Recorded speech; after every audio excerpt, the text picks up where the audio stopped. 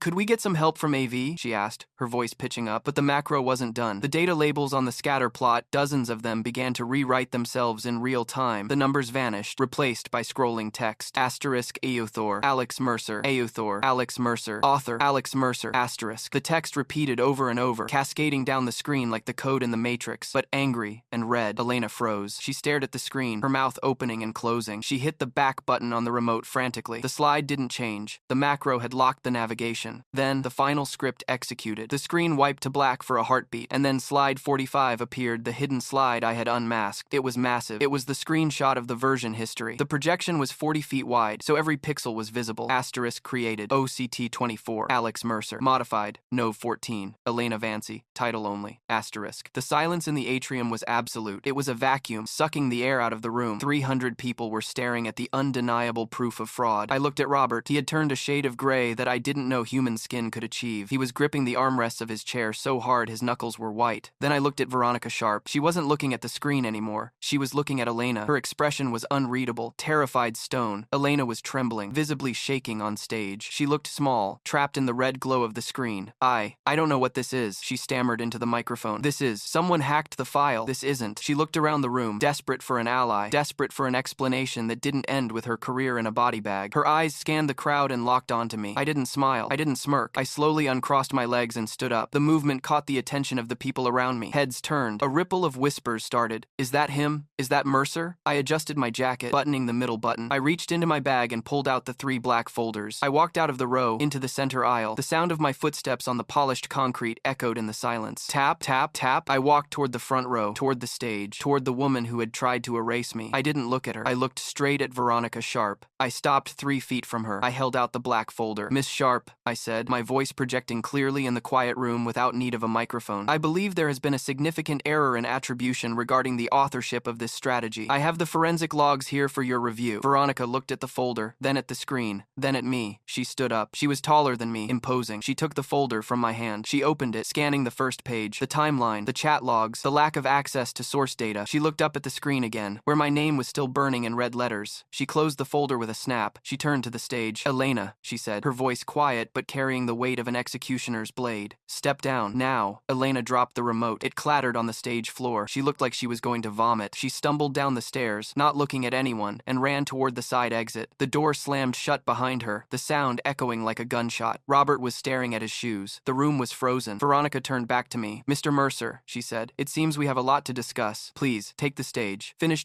your Times presentation. I nodded. I walked up the stairs. I picked up the remote. I pressed escape to kill the macro. The screen returned to normal. I looked out at the sea of faces, the witnesses. They weren't looking through me anymore. They were seeing me. Thank you, I said, my voice steady. If we could turn our attention back to the data on slide 12. As I was saying, the churn rate is actually a function of trial expiration. I continued the presentation. I didn't stumble. I didn't gloat. I simply delivered the work I had done, while the ghost of Elena's career evaporated in the hallway outside. This was the discovery. The climax was over. Now came the reckoning. The applause that followed my final slide was not the raucous, performative cheering that Elena had elicited with her opening charisma, but something heavier, denser, and infinitely more satisfying. The sound of respect. It was a grounded, rhythmic clapping that signaled the room had shifted from being an audience to being a jury that had just returned a unanimous verdict. I clicked the remote one last time to blank the screen, severing the digital tether to the chaos I had orchestrated, and looked at Veronica Sharp. She was the only person in the room not clapping. She was staring at me with a look of intense, predatory assessment, her eyes narrowing as she calculated the value of the asset she had almost allowed to be discarded. Thank you, I said again, placing the remote gently on the podium. I'll take questions now. There were no questions about the strategy. No one asked about the mobile first retention model or the supply chain variants. The data was irrefutable, and the method of its delivery had been so absolute that to question the content felt like questioning the laws of physics. Instead, the questions were implicit, hanging in the nervous glances between coworkers and the rapid-fire typing on smartphones as the gossip ecosystem ignited. I walked down the stairs, not with the hurried shame of an imposter, but with the measured gait of a man who has reclaimed his property. The crowd parted for me. People I had worked with for 3 years, people who had previously looked through me as if I were part of the office furniture, now made deliberate eye contact, nodding with a mixture of awe and fear. They had seen the weaponization of competence, and it terrified them. Robert was still sitting in the front row, a statue of ruin. He couldn't look at me. He was staring at the empty stage, perhaps replaying the last 6 months of his management decisions, and pinpointing the exact moment he had bet his career on a hollow shell. As I passed him, I didn't stop. I didn't say, "I told you so." The silence between us was a louder condemnation than any words could be. I walked straight to Veronica. She stood up, smoothing the front of her cream suit. "Mr. Mercer," she said, her voice cool and devoid of the theatrical anger she had shown Elena. "Walk with me. We have an 11 a.m. in the war room." It wasn't a request. The walk to the executive suite on the 40th floor was a surreal procession. Usually, I needed a key card to access the elevator bank that led to the C-suite, but Veronica simply held the door, her presence acting as a universal pass. We rode up in silence, the hum of the lift the only sound. I watched the floor numbers tick up, each digit taking me further away from the bullpen, from the open plan desk, from the life of a support analyst. When the doors opened, the air was different, cleaner, thinner, filtered through expensive HVAC systems, and the scent of fresh lilies. We walked past the reception desk where a young woman jumped to her feet, sensing the tension. "Get Marcus from HR and the general counsel," Veronica barked without breaking stride. "Tell them to meet us in boardroom B. 5 minutes." We entered the boardroom, a glass-walled enclosure that offered a panoramic view of the city skyline. A view reserved for the people who moved the pieces, not the pieces themselves. Veronica sat at the head of the table and gestured for me to take the seat to her right. "Sit," she said. I sat. She opened her leather notebook and uncapped a fountain pen. "That was," she began, choosing her words carefully, "the most unprofessional, destructive, and brilliant thing I have ever seen in 20 years of corporate strategy. You humiliated a colleague, undermined a director, and hijacked a company-wide meeting." She looked up, locking eyes with me. "Why didn't you just come to me?" "Because you wouldn't have listened," I replied, my voice steady. "I am a senior analyst. Elena is a strategy lead. Robert is a director. The hierarchy is designed to filter out noise from the bottom. If I had sent you an email, Robert would have intercepted it. If I had gone to HR, they would have called it a personality conflict and put us on a performance improvement plan. I needed to bypass the filters. I needed you to see the raw data." Veronica held my gaze for a long moment, then a ghost of a smile touched her lips. "You created a logic bomb in a PowerPoint presentation. You weaponized the metadata." "I used the tools available to me," I said. "Accuracy is the only currency that matters in this room, isn't it? I just ensured the ledger was balanced." The door opened, and Marcus, the HR director, walked in, followed closely by a severe-looking man in a gray suit, Julian, the general counsel. They looked flustered, clearly pulled from other meetings. "Veronica, what's going on?" Marcus asked, eyeing me with suspicion. "We're hearing reports of a disturbance at the town hall." "A disturbance?" Veronica repeated, tasting the word. "Yes. We have a situation involving intellectual property theft, gross misconduct, and a complete breakdown of management oversight in the strategy division." "Sit down." For the next 90 minutes, I underwent a forensic interview that made the presentation look like a warm-up act. I opened my black folder, the dossier, and laid it out on the mahogany table. I walked them through the timeline, item by item. I showed them the cloud logs. I explained the specific timestamps of the file modifications. I showed them the email threads where Elena asked for definitions of basic terms. Julian, the lawyer, was particularly interested in the trap street. I had inserted the hidden metadata tag in the file properties. "You put a digital watermark in the file?" he asked, leaning in. "Yes," I said. "Standard practice for photographers protecting their copyright." I applied the same principle to the slide deck. "It's stamped with my employee ID and a hash key that corresponds to my login." Julian nodded, impressed despite himself. "That's definitive. It establishes chain of custody." Marcus from HR was paler. He was looking at the implications. "If she presented this as her own, that's a violation of the Code of Conduct. Section 4.2, dishonesty and fraud. It's also potentially cause for immediate termination under the Falsification of Records Clause." "And Robert?" Veronica asked, her voice sharp. "What about the director who authorized this?" I stayed silent for this part. I let the evidence speak. I pushed forward a printed email chain where Robert had explicitly told me to support Elena and give her the raw files despite my written concerns about her lack of analysis. "He knew," Veronica said, answering her own question, "or he was too incompetent to check. Either way, he's a liability." At 1:15 p.m., the door opened again. It was Elena. She had been summoned. She looked like a different person than the woman who had taken the stage 4 hours ago. Her makeup was smeared. Her posture collapsed. She walked in, saw me sitting next to Veronica, and stopped. "Sit," Veronica said. Elena sat at the far end of the table, as far away from me as possible. "Elena," Marcus began, his voice professional and detached, "we have reviewed the logs and the evidence presented by Mr. Mercer. It appears that the presentation you delivered today was entirely authored by him and that you claimed credit for it explicitly. Do you have anything to say?" Elena looked at the table, her hands twisting in her lap.